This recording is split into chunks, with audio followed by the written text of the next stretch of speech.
সবথেকে বড় খবর, সোশ্যাল মিডিয়া আপনারা দেখতে পাচ্ছেন আজকে কয়েকদিন হলো ক্যানিং পশ্চিম দিকে ভাঙড়ের এমএলএ বিধায়ক নওশাদ সিদ্দিকীর একটা বিশাল বড় একটা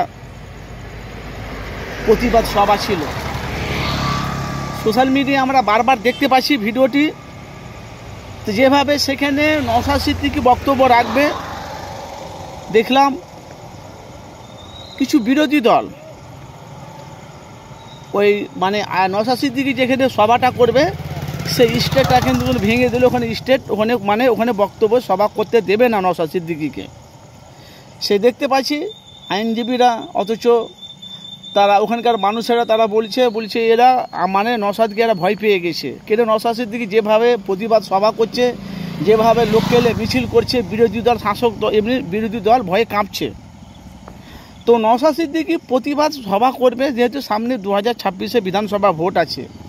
আমরা জানি CPM, Congress, BJP, Trinamool, ISF যে যেখানে পারবে, যেখানে যেখানে তার অর্ডার আছে, যেখানে যেখানে যাদের করার কথা আছে সেখানে সেখানে ওরা সভা প্রতিবাদ করবে।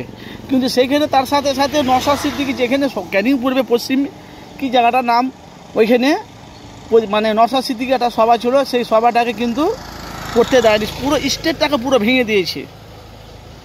আইনজীবীরা বলছে এরা নওশাদকে ভয় পেয়ে গেছে, বলা বলি কথা, এরা সরাসরি তৃণমূলের কর্মীদের কথা বলছে ক্যানিংপুরের পশ্চিমে যে নওশাদ সিদ্দিকী যে প্রতিবাদ সভাটা ছিল ওখানে পারমিশন নেয়নি, নওশাদ সিদ্দিকী পারমিশন করেনি, বিনা পারমিশনে এখানে সভা করছে, আমরা সভা করতে দেব না, এই জন্যে ভেঙে দিয়েছে। সেই নিয়ে আইনজীবীরা তারা ওরা আইনজীবী ওরা আইন নিয়ে ওরা ই করে, আপনারা জানেন।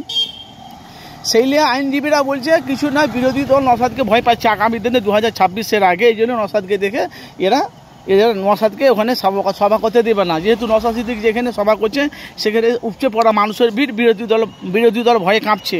আপনাদের মতামত জানাবেন। নওশাদ সিদ্দিকী যেখানে সভাটা করছিল ক্যানিং পূর্বে পশ্চিমে, ওইখানে কি যে